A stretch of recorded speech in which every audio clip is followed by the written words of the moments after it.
was enjoying his life on the island of Sodor, but he still had a lot to learn. "You're a special mixed traffic engine," said Sir Topham Hatt. "You can pull coaches or freight cars quite easily, but you must learn by your mistakes."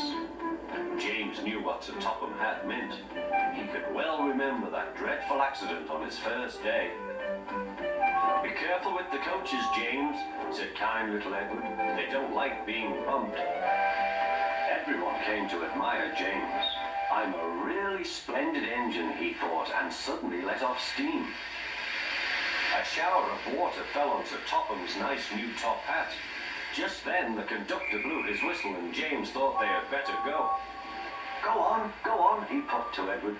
Don't push," replied Edward. The coaches were grumbling too. Don't go so fast. But James didn't listen.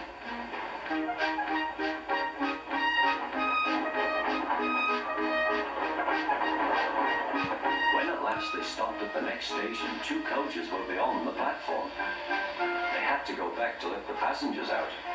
But no one seemed to know about Sir Topham's new hat, so James felt happier.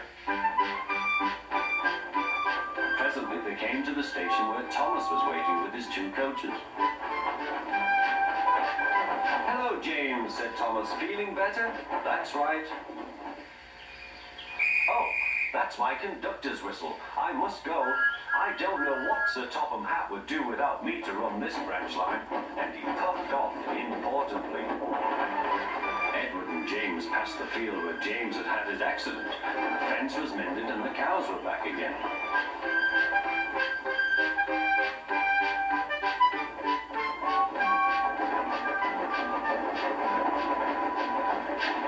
They ended their journey and rested before setting off for home. James was still wondering what Sir Topham would have to say about his new hat.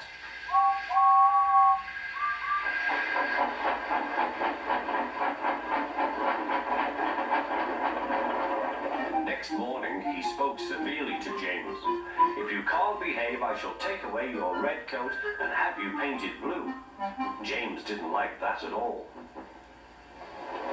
He was very rough with the grumbling coaches as he brought them to the platform. "Don't talk, come on," he called to them. "Gordon never has to fetch his own coaches," he thought to himself, "and he's only painted blue." To make James even more cross, this time no one came near him. "I'll show them," he thought. "They think Gordon is the only engine who can pull coaches."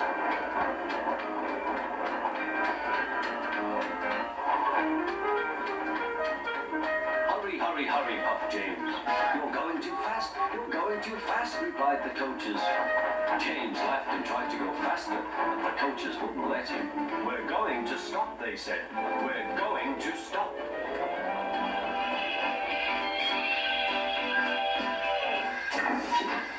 "What's the matter?" James asked his driver.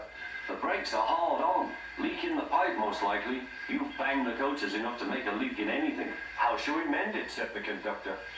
"We'll do it with newspaper and a leather bootlace," replied the driver. "Well, where is the bootlace coming from?" asked the conductor. "Ask the passengers," said the driver. "You have a leather bootlace there, I see, sir," said the conductor to a smartly dressed man. "Please give it to me." "I won't," said the man. "Then," said the conductor, "I'm afraid the train will just stop where it is." The passengers all said what a bad railway it was. Then they told the man how bad he was instead. Everyone was very cross. At last he handed his laces over. The driver tied a pad of newspaper tightly round the hole in the brake pipe, and James was able to pull the train.